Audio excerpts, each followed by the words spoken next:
मंजिल तो मिलेगी, भटक कर ही सही।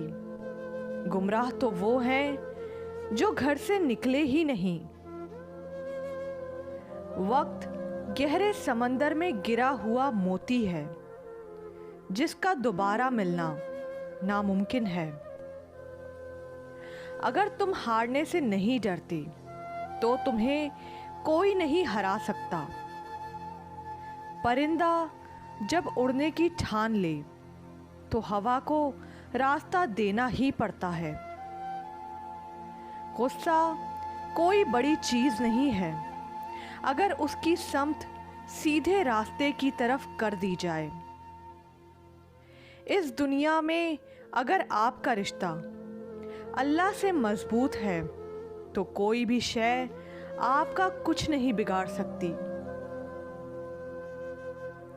मकड़ी का जाल अगर यकजा हो जाए तो एक शेर को भी जकड़ सकता है।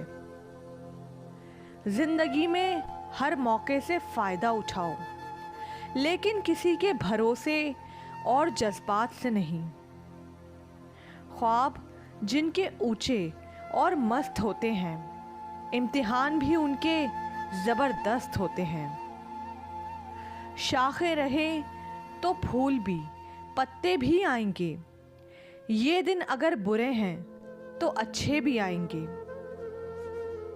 कुछ नहीं मिलता इस दुनिया में मेहनत के बगैर। मुझे अपना साया भी धूप में जाने के बाद मिला। कामयाबी सिर्फ झुकने से ही नहीं मिलती, कभी कभी आपको सर उठाना पड़ता है अपने हक के लिए।